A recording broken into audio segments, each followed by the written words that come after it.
والسلام علیکہ یا سیدی یا رسول اللہ وعلا آلکا و اصحابکا یا سیدی یا حبیب اللہ۔ السلام علیکم ورحمۃ اللہ وبرکاتہ۔ عزیزان محترم، محمد طاہر اقبال حمیدی سیفی آپ کے سامنے حاضر ہے۔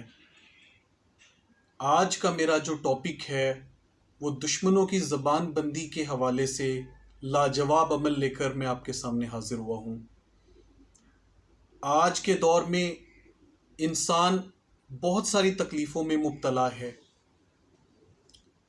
جہاں ہم اپنے مسلمانوں کو ہاتھ سے تکلیف دیتے ہیں، وہیں ہماری زبان کی تکلیفوں سے بھی آج کوئی محفوظ نہیں ہے۔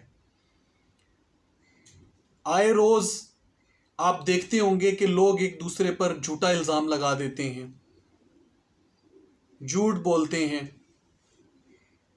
بدنامی کا باعث بنتے ہیں، کسی کو نوکری سے نکلوا دیا، کسی کا کاروبار تباہ کر دیا اپنی زبان کی ستم ظریفی سے، کسی کا گھر خراب کر دیا، کسی عزت والے کی عزت خراب کر دی، افسر کو شکایت لگا دی۔ الغرض بہت ساری ایسی صورتیں موجود ہیں جس کا ہم خود بھی شکار ہیں اور ہم دوسروں کو بھی شکار کرتے ہیں۔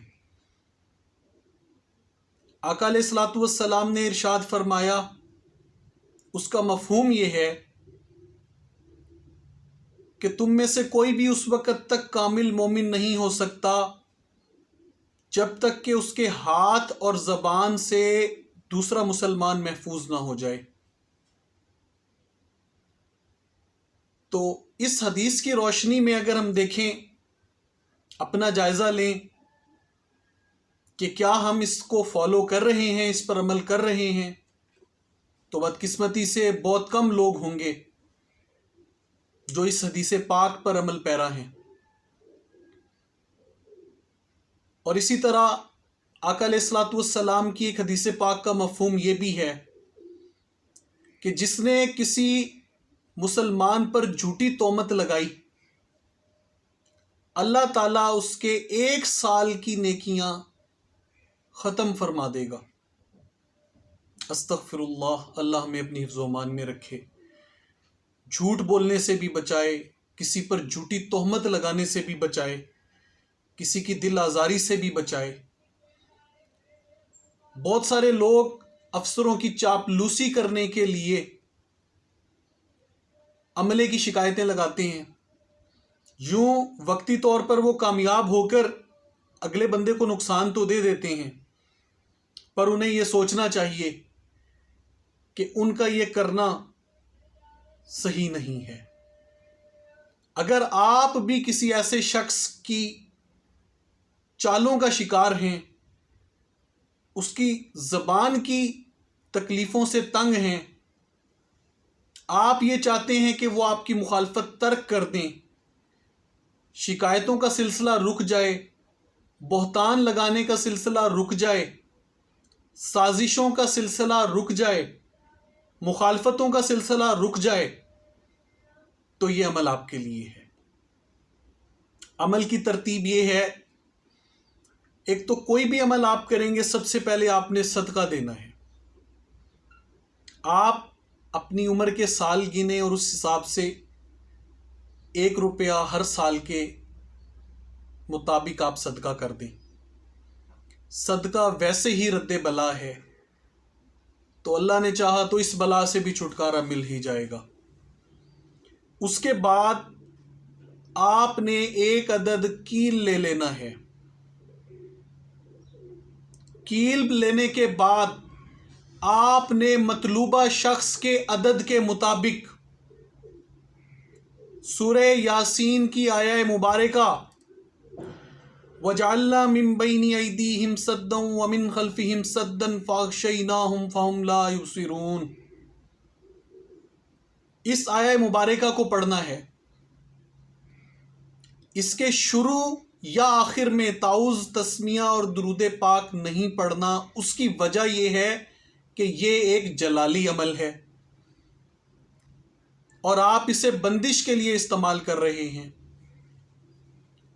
یہ عمل اس بندے کے عدد کے مطابق پڑھ لینے کے بعد آپ نے اس کیل پر دم کر دینا ہے۔ کیل پر دم کر دینے کے بعد آپ نے وہ کیل دیوار میں ٹھونک دینا ہے۔ دوسرا اس کا طریقہ یہ ہے کہ آپ ایک کاغذ پہ اس شخص کا نام بما اس کی والدہ کے لکھیں گے، ایک عدد تالا لیں گے، یہی آیہ مبارکہ اس کے عدد کے مطابق پڑھ کے اس کاغذ پہ پھونک مار کے تالے کے اندر رکھ کے تالا بند کر دیں گے اور تالے پر بھی پھونک مار دیں گے۔ پھونک مارنے کا طریقہ یہ ہے کہ آپ کا تھوک اور اس کے ذرات اس پہ گرنے چاہیے، جیسے تھو تھو تھو کر کے آپ دم کرتے ہیں۔ ایک چیز جس کا خیال آپ اور بھی رکھیں گے وہ یہ ہے کہ جلالی عمل شروع کرنے سے پہلے کوئی بھی کڑوی چیز اپنے منہ میں رکھ لیں، نمک یا کالی مرچ خاص طور پہ۔ جتنا آپ کا منہ کڑوا ہوگا اتنا ہی آپ کے عمل کی تاثیر بڑھ جائے گی۔ یہ عمل کرنا آپ کا کام ہے۔